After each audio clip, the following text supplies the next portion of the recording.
All right, let's break down President Trump's surprising and kind of risky new Epstein probe. Which brings us to the big question: why order a probe that could put him in the spotlight? So, what's the news?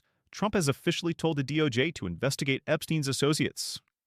And get this, he's named some really high profile Democrats and a major bank as targets. His Attorney General, Pam Bondi, was on board immediately, promising an urgent and thorough investigation.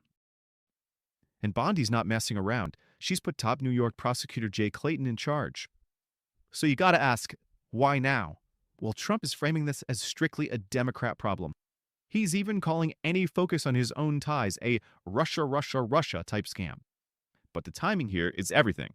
This comes right after 20,000 pages of Epstein's files dropped. And this is where it gets really interesting, because Trump himself shows up in those files.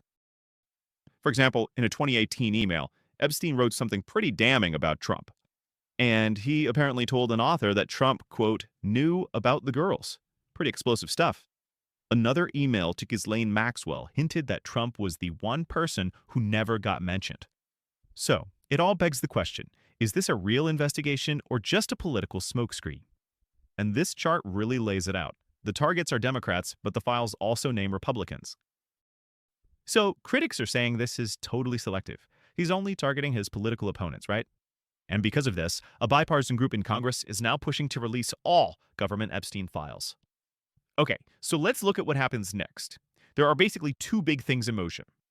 And look, the outcome for both of these could be a political earthquake for everyone involved. Which leaves us with one heck of a final question. Could this whole thing totally backfire on Trump?